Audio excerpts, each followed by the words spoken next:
All right, so I'm happy to be here and to present my work. Let me just start with my screen sharing. So let me see if everything gets working. So now it should be on my screen with the implementation. Yes. So very good. What I'm going to talk about now is about high-order CFD solvers and especially some of the software aspects and method aspects. So I hope to get you along. This is a joint work by many people.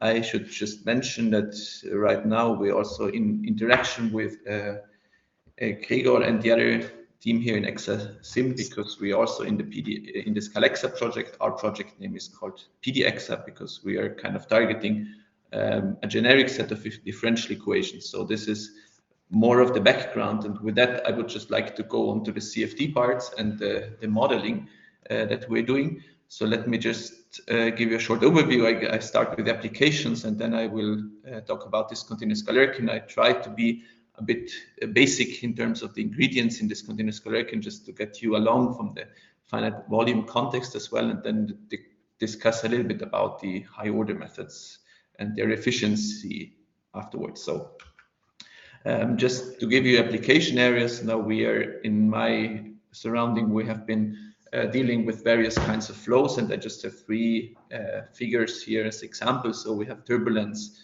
where we are looking into various ingredients and various method improvements. Now this is a very basic simulation that you see on the left here for our solvers, and then we have coupled flows. So now the middle picture that you see here, this is a simulation for the respiratory system in the human lung that we had been doing, and of course it is essentially fluid flow that we're doing, but it might be some interaction with the airways, which are flexible. We have interactions with some gas transport, which we're trying to model, of course, for the application, and so on.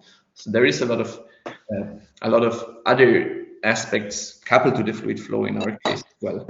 Another coupled problem that we're solving is acoustics, which is also kind of linked to fluid flow in some of the applications. And just let me just quickly discuss the model a little bit now. This is very familiar to most of you, I assume. So we are looking at incompressible Navier-Stokes flows for most of the cases. And I just have here the basic equations, so set of equations in velocity and pressure. For the simple case, we might be using adaptive meshes. There is a very basic picture here just because I wanted to show you kind of some of the mesh elements and some of the features that we're trying to follow. Now, of course, this is not meant to be a super challenging application at this point. This is more like a kind of an insight in terms of the generic ingredients. All right, so this is what we're doing. Now, we could, of course, put it onto mathematical requirements to getting efficiency. In our case, what we are often looking at is several aspects in terms of the discretization. So it's both the time discretization and spatial discretization, which are necessary to look at. So we need to consider those. And of course, we always have the question of the robustness in terms of high Reynolds numbers. Of course, what I'm mentioning now, I want to focus on the incompressible Navier-Stokes equations for this talk, but of course we have the compressible Navier-Stokes equations as a more general model for several applications as well. So this is not just incompressibility, I should say. And eventually, of course, I told you, we have the coupling with other types of physics like the scalar fields, the acoustics, the fluid structure interaction, and so on. So there's a lot of ingredients that we are looking at. Okay. Now with that, let me just go on with the discontinuous Galerkin schemes and how we're approaching them. So I would like to start with the basic one because not all of you might be super familiar with discontinuous Galerkin method. Now this is a method which belongs to the class of finite elements. So we have a mesh of elements like the finite volume method does. But what we have is within the elements, we don't just have averages, but we have a polynomial solution representation. So this is typically meant to be high order, so we might have quadratic or cubic polynomials within the elements, but there is, as opposed to the classical finite element method, then no continuity in both. So this is, again, can you see every elemental subproblem you can see is a similar setup as the finite volume problem. So we use the flux function, so the kind of Riemann solver or whatever you want to call it, as a connection between the elements. And the difference is that now the finite element method is applying this kind of fluxes not between average states that we have in each volume, but we are applying this fluxes as a boundary integral for an integral form of the equations. Let me just quickly show you how this is done. So when we start with a advection problem, so a standard transport problem in this first equation, we do as a finite element method always does, we multiply this by a test function. I call it test function v here that I'm trying to solve for, and then we integrate by parts. So this is kind of going from the second to the third line, and we have the derivative in front of the test function v, and we assume now, of course, because we are making this integration by parts, we get the boundary integral. And in the finite element method, you put up these integrals on the whole computational domain, whereas the discontinuous Galerki method says we only do this on each element. And then, of course, we need to connect the element and subproblems, and this is kind of where we have the Riemann solver concept or numerical flux or any other kind of the mechanism which relates the neighboring elements. And this is what I call star here, AU star here in this particular example, where we kind of want to relate the transport between the elements. Now, a typical choice is an upwind flux, for example, where we just say we always pick those values from the two neighboring states, which is the one in upwind direction, so where the flow comes from. So this is a typical example here. And of course, what I write here is a one-dimensional integral. Of course, you can now generalize this to multiple dimensions. I just have the small symbols down here in order to visualize, okay, well, how you could state this, and how, of course, then you replace the derivative with respect to x by a gradient variable, and then we have, of course, the transport direction, which is a general vector field. But it's very basic concept, and it essentially follows the same lines also when we do Navier-Stokes. And now we come to Navier-Stokes. I mean, this is what I wrote up down for that one here. So essentially, we had four terms in the momentum equations. We had in the momentum equation, and we had the divergence equation. So I state this as a system of two equations. And now I just wanted to kind of go through step by step by the various operators. So we have the first operator is mass operator. It really is just a test function times the time derivative of the velocity field now. Now, of course, the velocity field is three components if we're three-dimensional flows. And now we have so this is a typical mass operator. It's just the integral of the product of these two quantities. So this is the basic one. Now, of course, we assume that this is polynomial function, so we have a polynomial expansion with the coefficients, and in the end, we want to get all of the coefficients for the expansion in each element. So this is what we're doing. And the interesting part is, of course, what we are doing with the other three terms here, this convective, viscous, and gradient operators that we have in the momentum equation. Let me just quickly discuss them. So when we think about the convective operator, for the convective operator, we would, for example, use the local Lax-Friedrichs flux or row type flux. You can give it different names again. This is one of the options where you just say, well, we have our integration by parts that we're doing. In the integration by parts, we get a boundary integral term on the boundary of every element. So of course, this then connects to the neighboring elements, and in the neighboring elements, we choose some average, which I write by these curly braces. So it's the average state between my own state on the element and the state in the neighboring element. And I get the jump here, which I write by these square braces or double square braces times the coefficient. And this is the typical Lax-Friedrichs parameter or some largest eigenvalue. So it's typically the velocity times the normal. So there is a basic form of these equations here. Now, of course, you could choose different Riemann solvers as well if you preferred others. I mean, it's not really important how you choose them. The typical thing that we choose in this continuous Galerki is, of course, we want to have conservative fluxes like the finite volume method. We want to make sure that whatever leaves one element comes into the neighbor and the other way around. So this is the important property, but it does not really matter if it's Lax-Friedrichs or another one. All right, this is our basic form for the convective term, which might be considered the most important one.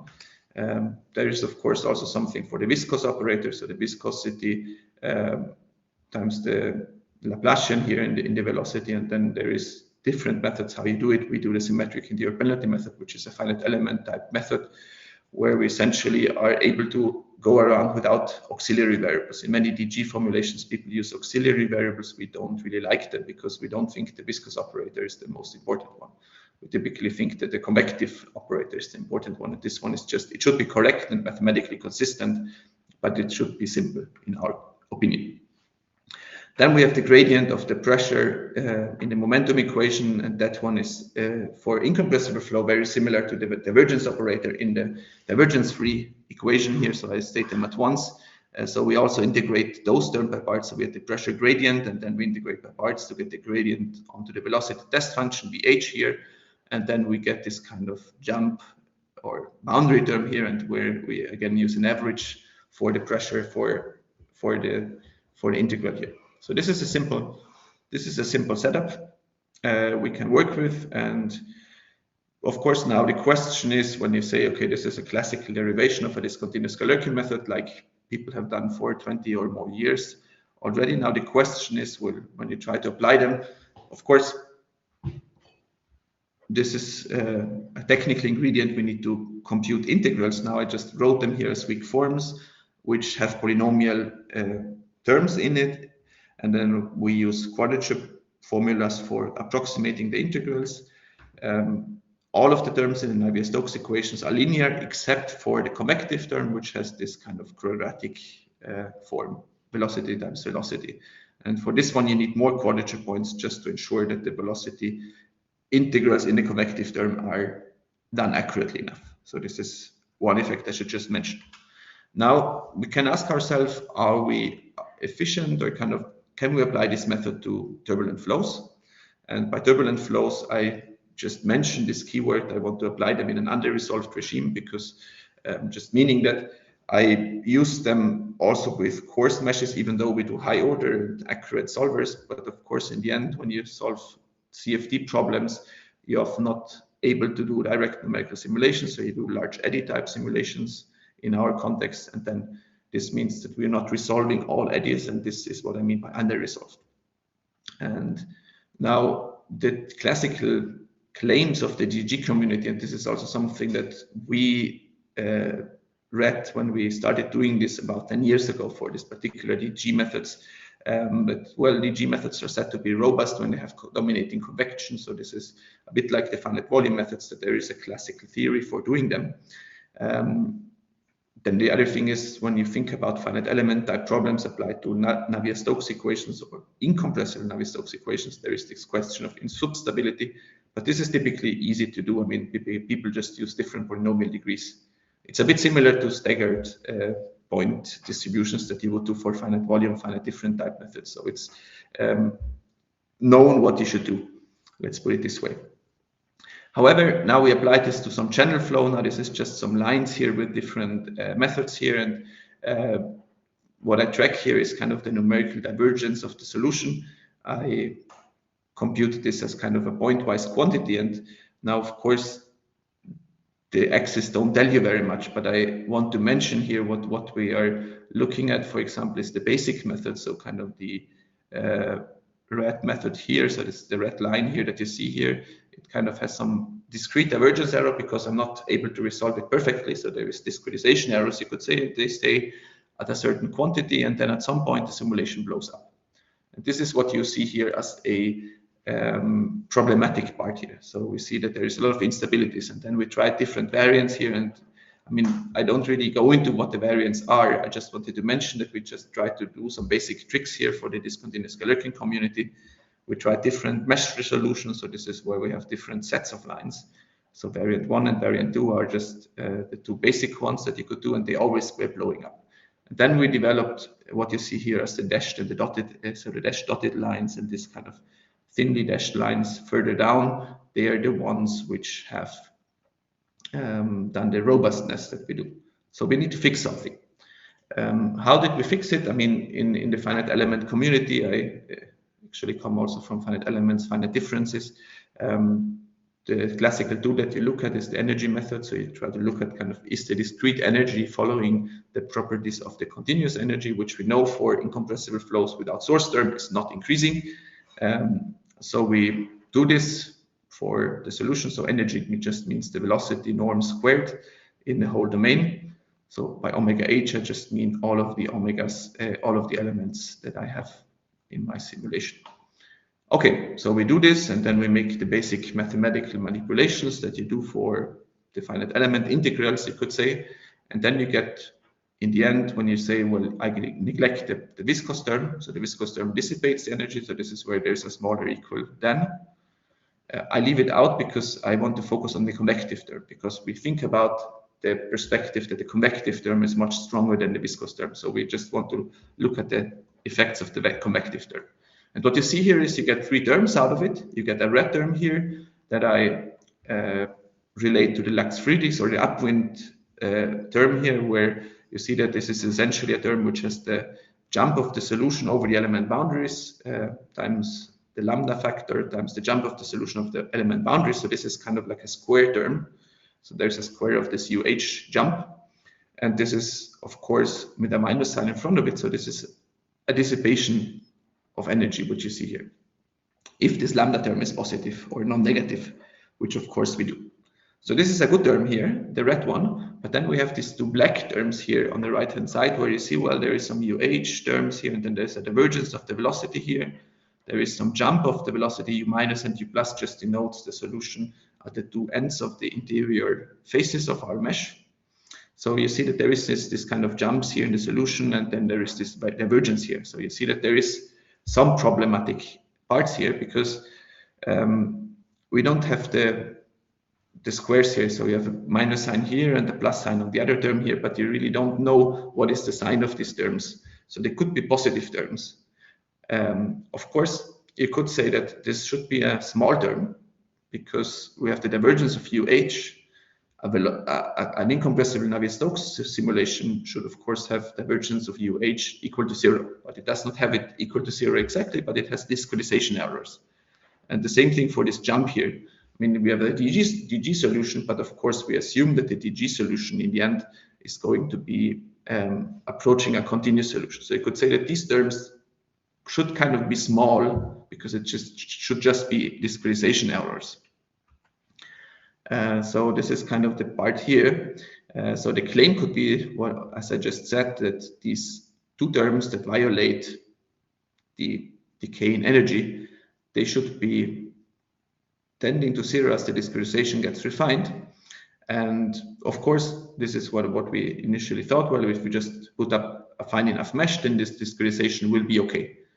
And the problem is then just, well, it's approximately scaling as the mesh resolution is scaling as 10 times the Reynolds number in each direction. Now, this is a very vague number. It's more like kind of an experience here. And if we just look at a simulation which is not super big, like Reynolds number of 2000, then we would need 20,000 points in each direction. And then if you just do the math here, this is 10 to the 12 points that you need for a space, which is already a huge supercomputer for a small Reynolds number. And then, of course, Reynolds 2000 is not super complicated.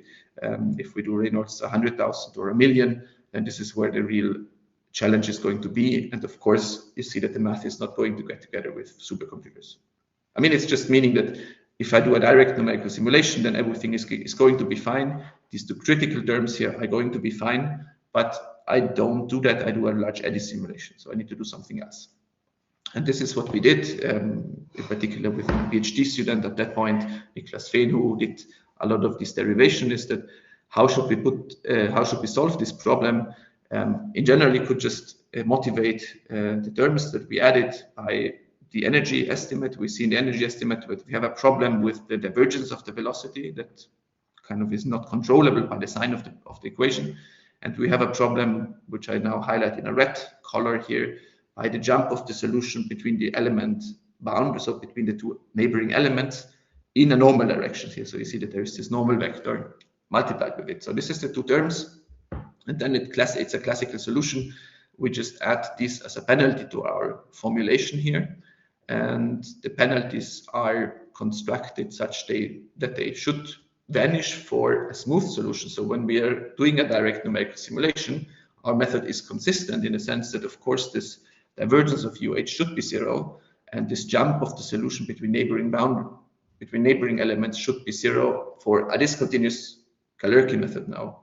assume we now need to make the polynomials within the elements polynomial degrees higher between the elements, because for piecewise constants, as the finite volume method would do, then this second part would be more interesting to do. So we didn't derive it for those equations, but you actually don't need it if you do a staggered alignment of the grids anyway.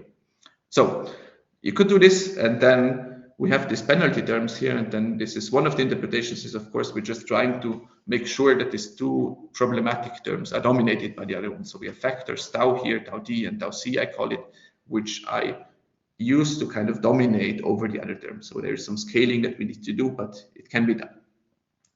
And there's another interpretation there coming from the mathematical community, which is just saying that this is something that we could, of course, also fulfill this divergence-free condition exactly. So there is some mathematical finite element methods which are able to do this on a more exact ground here, which is called HDiff conforming method and divergence-free condition. So we did some research on that a few years ago where we could monitor this.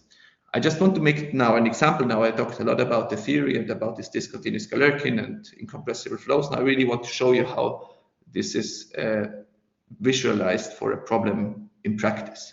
So now we look at a very simple case. This is a 2D problem, not even 3D, but 2D is easier to analyze.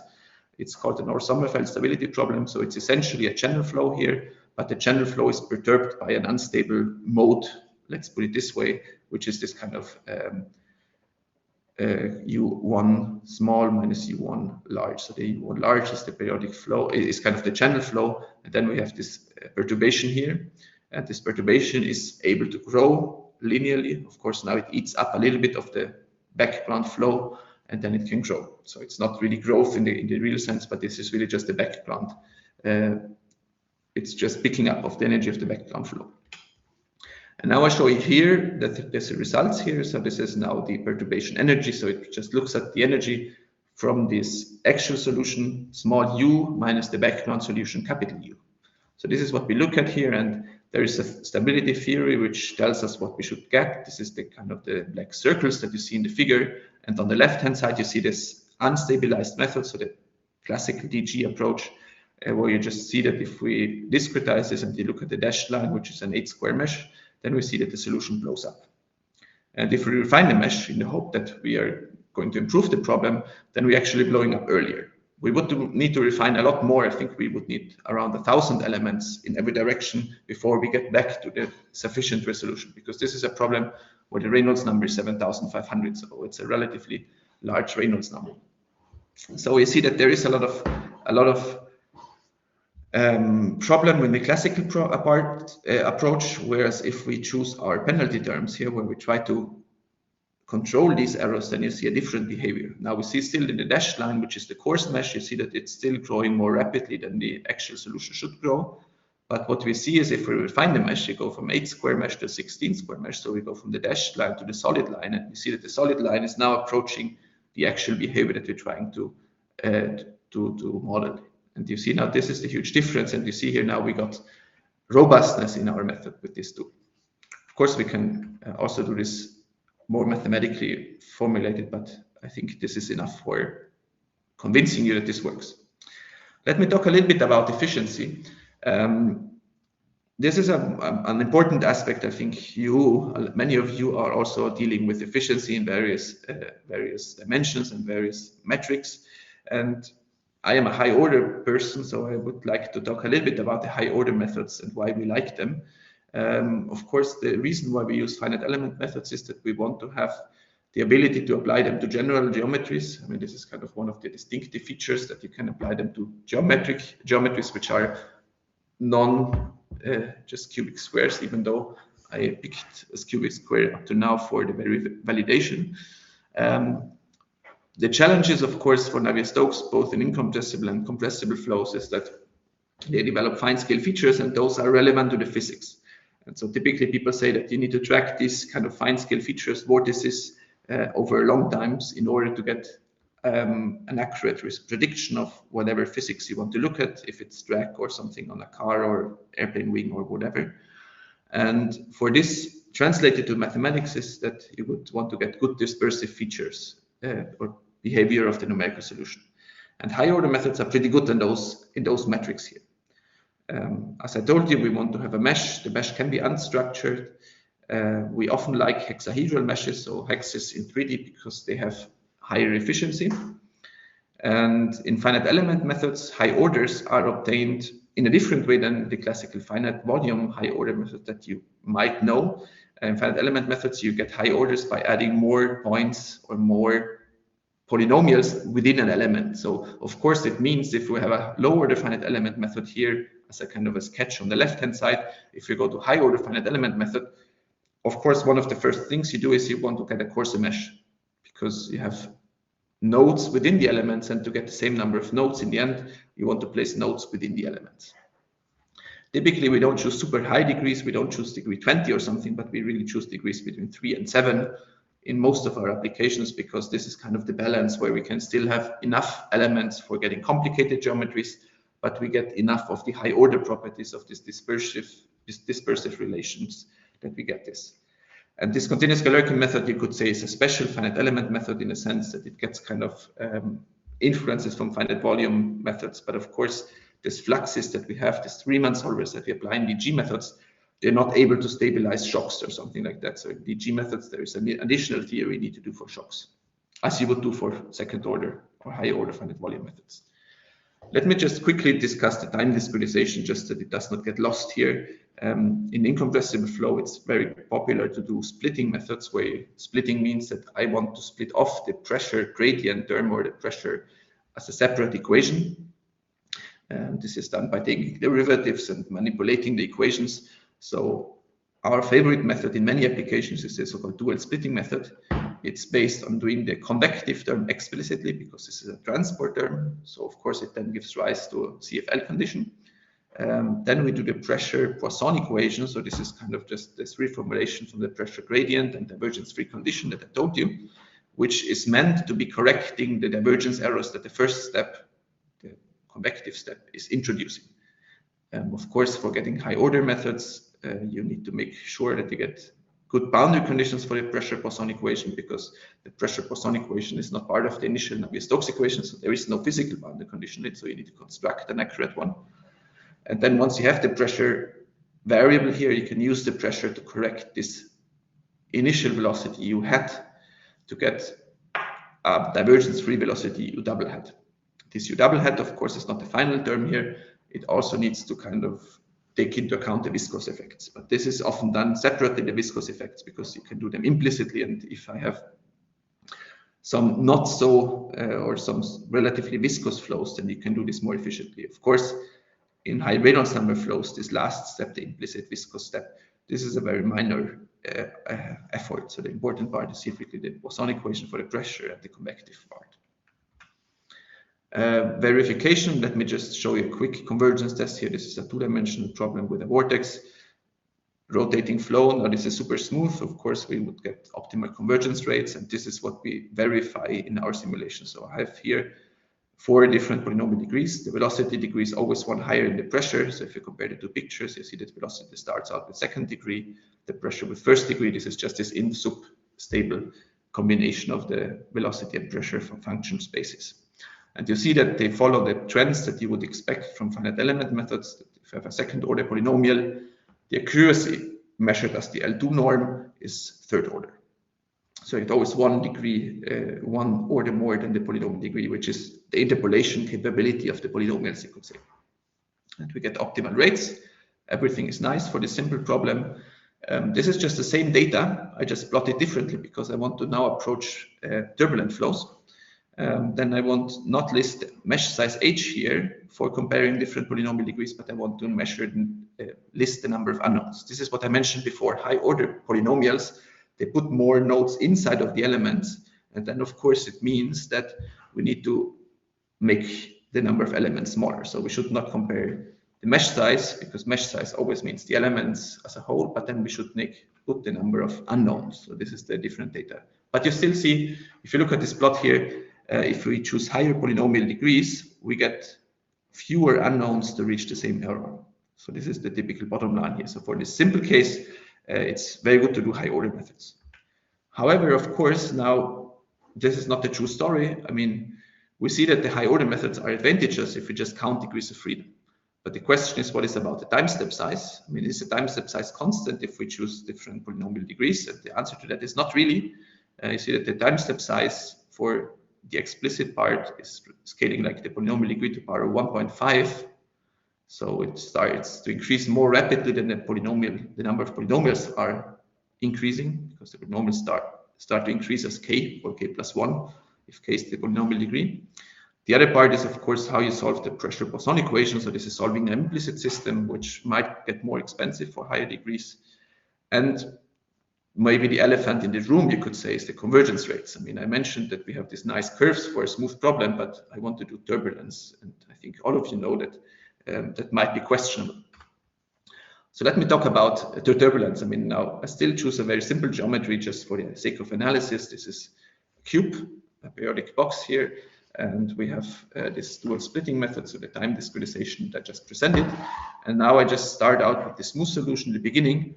And I think many of you know that if I start with this solution, it develops small scale features just because there is some decay of the flow here that I visualize here. And then you see it gets very, very fine scale at some point. And of course, if you let it run for a longer time, then at some point the structures get larger again, just because the small scale structures are dissipated. But this is a low Reynolds number in practice. 1,600 is not super high. Now we want to check the quantities of this flow.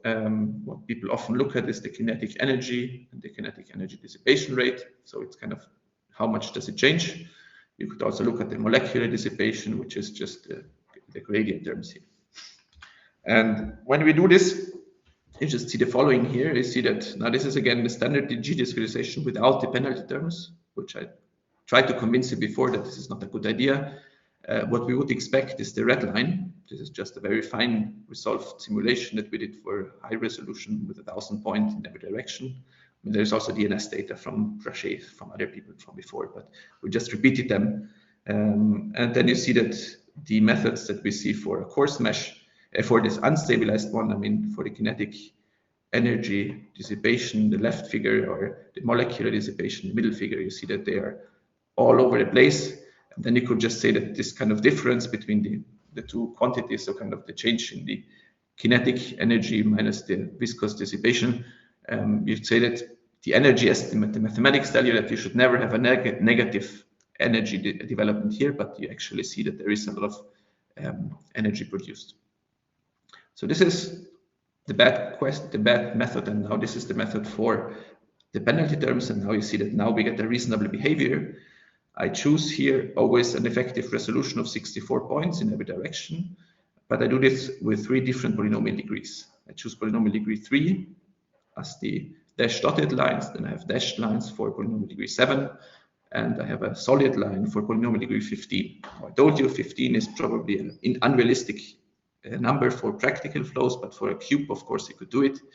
And then you see just how the behavior is for the kinetic energy development. You see that, well, the 3 methods are doing reasonably well to capture the red line.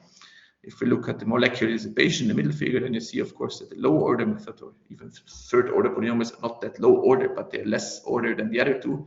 You see that it's quite far away from the other 2 methods. But what you see, the important part is that we always have a positive numerical dissipation rate, which is kind of the terms that we get from the convective terms. Okay, now we can look at the accuracy for different polynomial degrees. Now I listed a large range, like it went from polynomial degree 2 to polynomial degree 15. And of course, I reduced the number of elements accordingly so that I can list the number of degrees of freedom here on the x-axis. And I told you we want to be in the lower left part of this figure, but what you see here, there is not a clear trend. So before, for the smooth problem, for the depth problem in 2D, I saw that there's different slopes for the different degrees, and high order methods had more favorable slopes. If I look at this figure, I don't really see any of this distinction. I just see the distinction going on and happening when I have a very large number of degrees of freedom. That you see that the higher order methods are actually having a steeper slope at some point, but only when I approach 10 to the 9, 10 to the 10 unknowns, which is unrealistic for this simple problem. You should not use 10 to the 10 unknowns for a Taylor green vortex at Reynolds 1,600. But then, of course, the question is, I mean, the interesting part is maybe this engineering part where we have an accuracy of 10 to the minus 1, 10 to the minus 2 here. So we are in this regime here, and then the question is high order methods better? It might not look better at all, but if you look carefully, then you still see that the higher order methods are on the left of the lower order methods. There is still some advantage to get, but it's not a high advantage. And this is kind of where we make the conclusion here. If we want to be efficient in realistic flows in practice, now recall that I listed the number of degrees of freedom on the x-axis before. Now I list the computing time, and you see that if I list the computing time, then I get an even smaller difference between the methods. High order methods are still slightly better, I should say, but it's not a big factor. And to get there, you need an efficient implementation. I really don't want to spend too much time on the efficiency part because that might be going out of the scope here today. I just want to mention, I talked a lot about this, the efficiency of the discretization. We do high order methods because we want to reduce the number of degrees of freedom, reduce the number of time steps. We might use adaptivity, as I showed in one of the initial slides. But of course, to really get there, to get to this graph that I showed in the end, you need quite some research on the solver side. So we have a good solver for the Poisson equation. We need good solvers for just evaluating the convective terms and all the other ingredients in the discontinuous calculus method. And this is kind of where we say that we spent a lot of time research in the past, and we still do that today because we want to have efficient software. To get this efficient implementation, we use matrix-free methods. Now, this is not the core for the talk today. What I mean by a matrix-free method is that in finite elements, people typically just compute all the integrals beforehand, put them into a big sparse matrix, and use this matrix in a linear solver.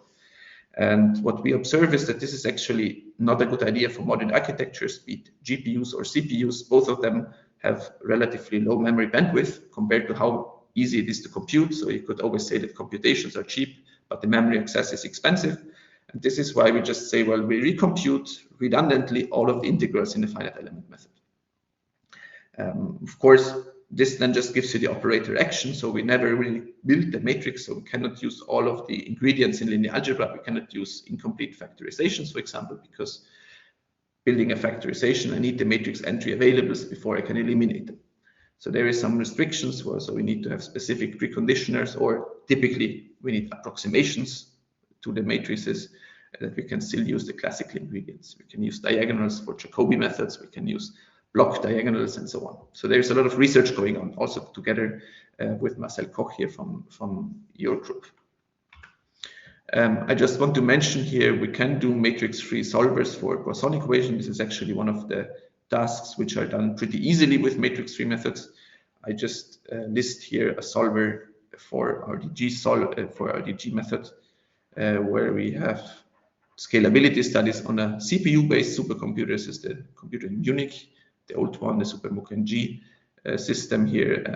You just see here that there is a lot of nice behavior in terms of the performance. You get down to very low numbers. So a Poisson solver, it scales down to approximately 2 to the minus 2 seconds or something. You see that they start saturating the scaling when you go a bit below 0.1 seconds, 0.02 seconds, 0.05 seconds is the limit for the scaling for the large problems. But you can do that very well, and then of course you can solve big problems. I just want to show you a last result here. Now we did some comparison of our solver, which is the red line here, with benchmark problems on this Taylor green vortex that I listed before. And you see that there we get quite good result in terms of the compute time on the x-axis versus the error. So we get pretty good results. We also compared to OpenFOAM a few years ago, but you really see that the high order methods are giving us some advantage, some edge here. I have two different lines because this is kind of just listing our progress, our developments over the years. I mean, we did some improvements to the solvers in this time frame. We also used a different supercomputer, so we could always claim that this normalization is not really reflecting well how we are using the algorithms, because the normalization is based on tau bench from DLR, and it's more memory bandwidth bound, and we are using more computations because we redundantly compute it, so we get more advantage of new architectures than the scaling would indicate. But anyway, you see that there is an advantage that you could get. Just quickly, because I was introduced by Gregor by also doing finite element software development and doing a lot of applications. So we are developing many of our kernels in the library called deal.ii. Deal.ii is a library for finite element problems in general. And the important part is that we use in deal.ii, we use the classical ingredients. We use linear algebra from Cellino's Betsy, or also Ginkgo, depending on the desires that we have. But we do this on the mathematical part. So we have a application solver, so the CFD equations are not implemented in deal.ii. So you could say that deal.ii is not a solver, it's a library, because it just provides us mathematical toolboxes. And then when we want to build a solver for incompressible Navier-Stokes or from some of the transport phenomena that I talked about in the beginning, then we would do this in another code project, which we call exadg, which is kind of just collecting the particular equations, the particular models for the physics. And of course, we do call the solvers where we put together multi-grid components and so on. And this is kind of how we separate it, because we really want to make sure that we don't we don't need to have the full knowledge from both ends at every time. Just to finish here, I just want to show you some of the verification examples of these turbulence simulations. And we have the classical turbulent channel flow that we have here. We looked at kind of a problem here. So this is a low Reynolds number. We did verification in a very coarse resolution. So we just use 16 node points or 4 elements in vertical direction. And we just wanted to see how close we are towards the analytic solution to the reference solution. So there's a DNS, pretty old actually, that we're trying to compare to. And then we see that we have a good result for this black solid lines, which are our penalty terms. Not just the average velocity here on the left, but also kind of the cross terms. And here we did some comparison to other methods. So our method is the black solid line here for 128 mesh resolution. And then there is 2 different methods from 2 groups in Munich, actually, one in the engineering group here in finite element based method, which is the red line, and then there's the blue line in the aerodynamics group by Nicolas Adams. And you see that we're actually pretty good in following the overall equation here, and then we get some nice results for the high order method. A second example that we computed is actually again going to DNS computations on a periodic hill. So this is a simulation that we did for a moderate size, you could say, for a supercomputer at 700 million degrees of freedom. The challenge that we had in this problem is that we had 8 million time steps. So it's actually a time dependence, which is pretty challenging in these flows. Because I told you we have this Poisson equation, and this is not scaling below 10 to the minus 2 seconds, you could say. And then, of course, you can just do the math, how many seconds you need to do 10 million time steps.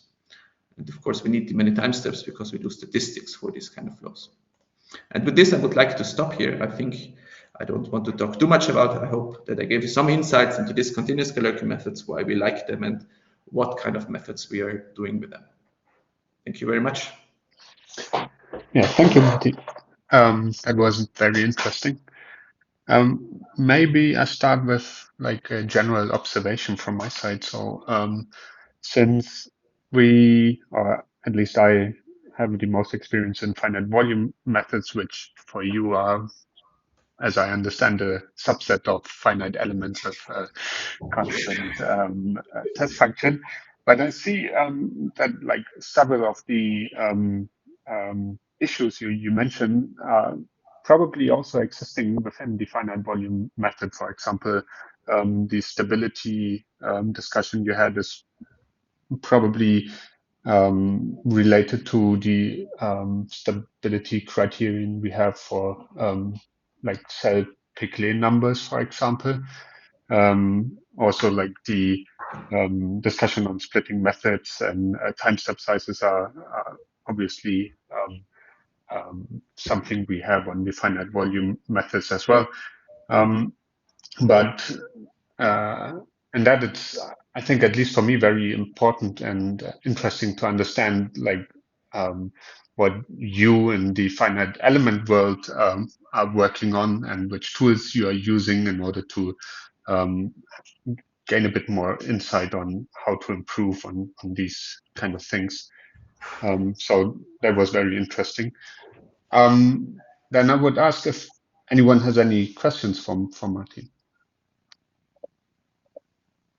Yeah, maybe I can start. Hi, thanks for the talk.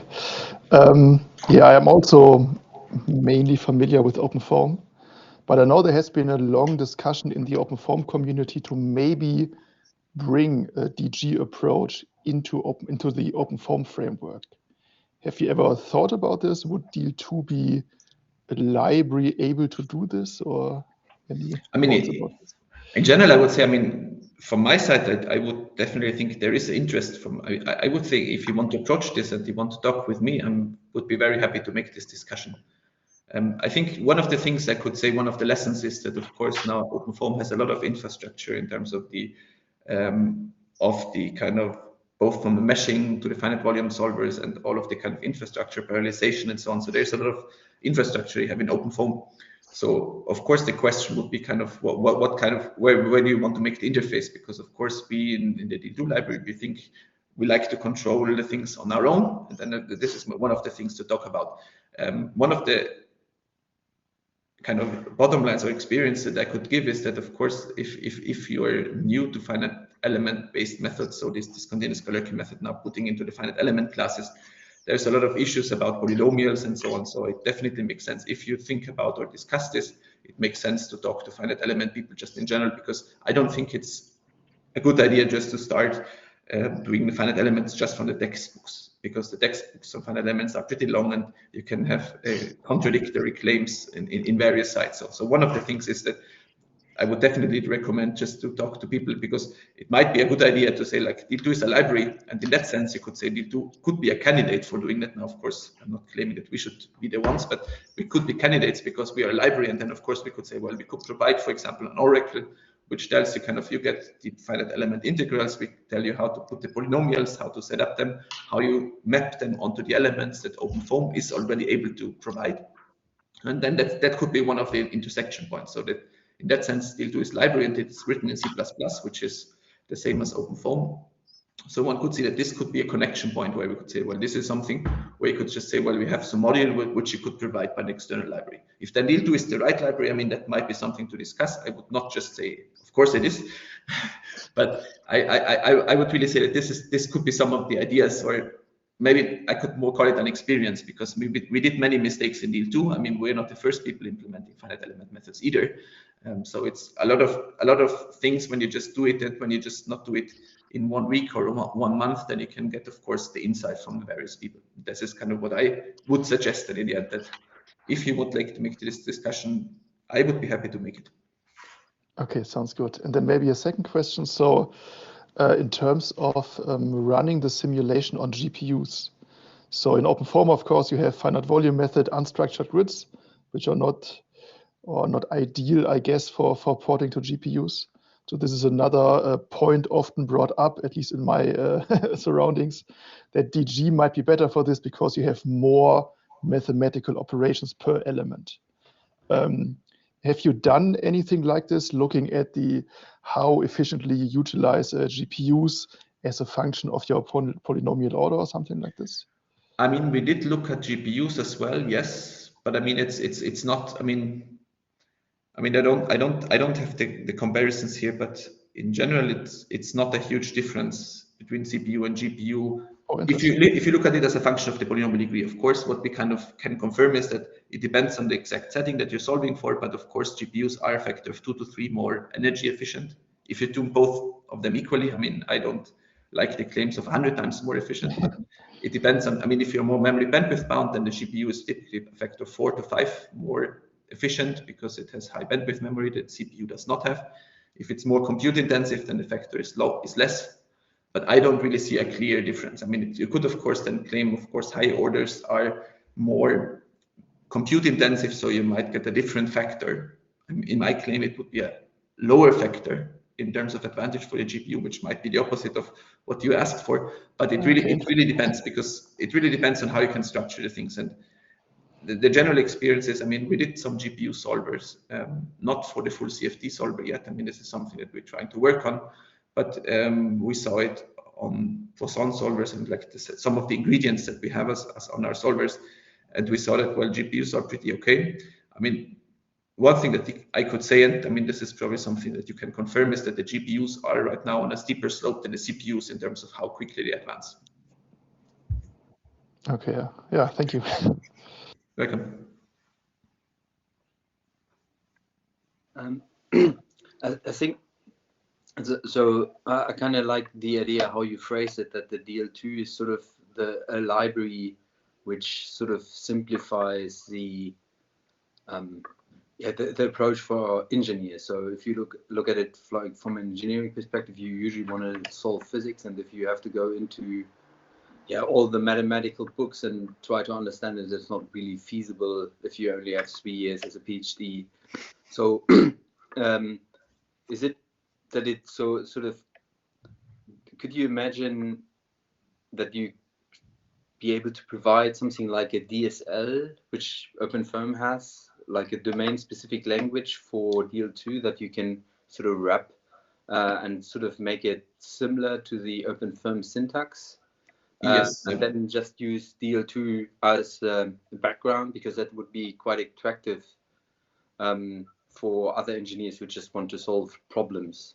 Yes, I mean, I could say to some extent, yes. I mean, this is what we're trying to do also in some of the things. So what we do for our solvers and how we wrote this XADG software, I mean, it's not perfect in the sense that we don't have this DSL level thing yet. But I mean, one thing that we can do, I mean, and there is some boilerplate of C++ code around it, but essentially we also try to kind of break it down, the problem, towards just doing something. We specify what we do at the quadrature point. So we just say at each quadrature point, we have a test function, we have a solution. So we kind of have some kind of low level form where we essentially also, when you, for example, would write the momentum equation of Navier-Stokes, it would be 3 or 4 lines of code, because we have the convective term, we have a viscous term. So we kind of go towards the direction. But I would just say that we have not finished the process where we just say, well, we still have the boilerplate around it. I mean, in our solver XADG, we have some abstraction classes, so we actually only need to write this kind of particular loop or this particular operation at a point. So there is kind of the level where we are right now. But I mean, what you're imagining, I think it's just, it's not 5 steps away, but I would say it's maybe 1 or 2 steps away, in the sense that we're working towards that direction, but we never made the final step that you could really just state it as it would in the OpenFOAM framework yet. No, because it sort of would be quite attractive, like from an industrial point of view, if you yes, I agree. Yes. Like have like a simpler or like a similar input format, and then you sort of just choose the best method for your current application.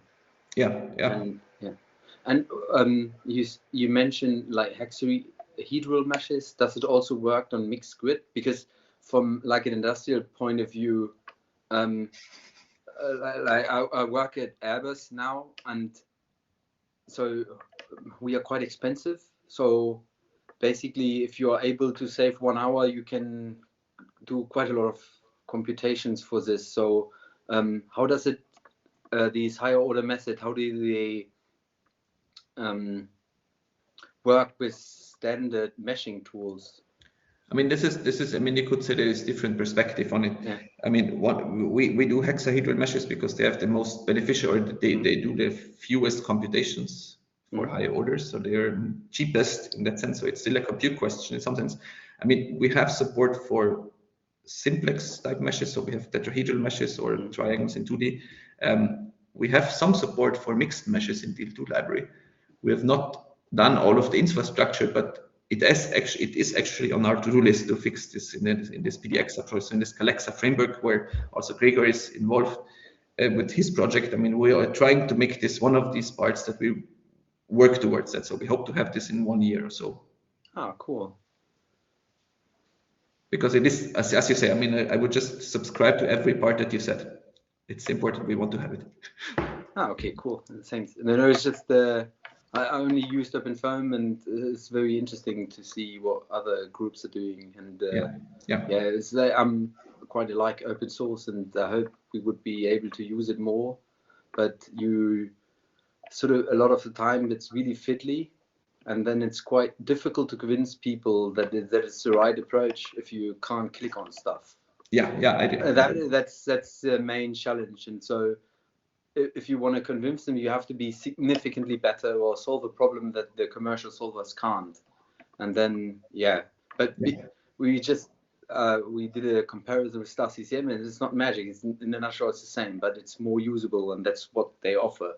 Yeah, that's right. Thank you. So coming back to